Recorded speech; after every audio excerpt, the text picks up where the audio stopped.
दिल में उभरे यही मलाल, क्या सच में ये है नया साल। अब आखिरी पंक्तियां हैं और इसमें जो दूसरी पंक्ति है वो घोषणा करती है कि इनके भीतर कितनी प्रतिभा है।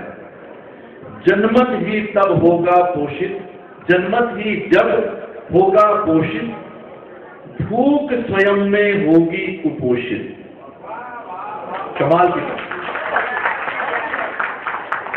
जन्मत ही जब होगा पोषित, भूख स्वयं में होगी कुपोषित, नहीं कटौती होगी अघोषित, जंतर मंतर न होगा रोषित, बोलूंगा तब मैं हो खुशहाल, हाँ सच में है ये नया साल। से जुड़ी, जबकि उम्र ये अभी नहीं इनकी, इसमें अध्यात्म भक्ति से लेकर के जो आज के सामाजिक विडंबनाएं हैं, भ्रूण हत्या को लेकर के, इवन जो एड्स की को लेकर के, तो बहुत तरह की कविताओं के रंग इनमें दिखते हैं। ये भी एक बहुत अच्छी बात है। और बहुत तरह की विधाओं का प्रयोग किया है, जो पारंपरिक कविता स्वरूप है वो भी है, मुक्तक भी है, गीत भी है, गजल नुमा भी कविताएं हैं, मुक्त छंद जैसी विधा को भी अपनाया है। मैंने उदाहरण दिया था छोटी छोटी विधाएं, उनका भी।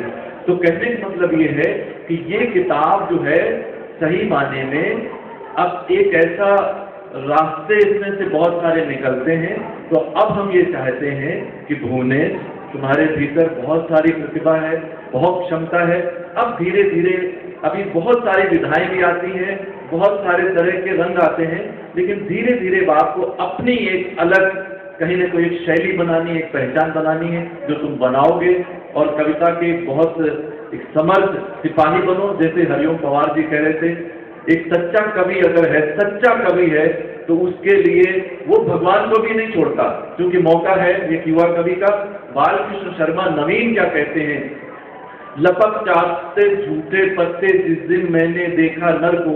वो कविता नहीं छोड़ रहा हूं, कहते क्या है कि जी में आया स्वयं टेटुआ घोटा जाए स्वयं नरपति का, भगवान का गला क्यों न घोट दूं, जिसने अपने ही स्वरूप को रूप दिया गणित विकृति का। तो कहना मैं चाहता हूं कि कभी भगवान को भी नहीं बख्शता। सत्ताएं तो बहुत छोटी चीज है, सरकारें बहुत छोटी चीज है, आती रहेंगी जाती रहेंगी। तो एक जो तेवर है कवि में, जो एक जैसे पवार साहब कह रहे थे, वो तेवर बरकरार रहे। एक समाज के जागरूक कवि के नाते आप हमेशा आगे मशाल लेकर के कविता के आगे बढ़े। मेरी बहुत सारी शुभकामनाएं। धन्यवाद। चूंकि समय बहुत हो गया है, इसलिए आप लोगों से केवल इतना ही कहना चाहता हूं कि तुम्हारा प्यार पाया है विरह पाकर मिलेंगे हम, खुशी के प्रेम के हर गीत को गाकर मिलेंगे हम, हमारी याद हो तुझमें तुम्हारी याद में तड़पूं, भाग्य अपनी अगर होगी पुनः आकर मिलेंगे हम। जय हिंद, जय भारत, वंदे मातरम।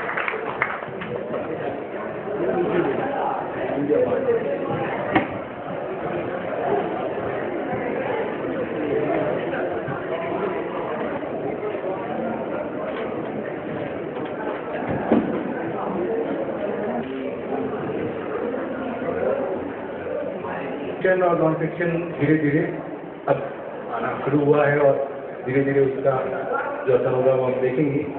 सवाल हम ये भी जानना चाहते हैं कि इसके बरक्स पोलैंड में हिंदी और दूसरी दीगर भारतीय भाषाओं में कितने अनुवाद हो रहे हैं, वहाँ पे उन्हें कैसे रिसीव किया जा रहा है, लोग उसके बारे में क्या सोचते हैं, कौन लोग करने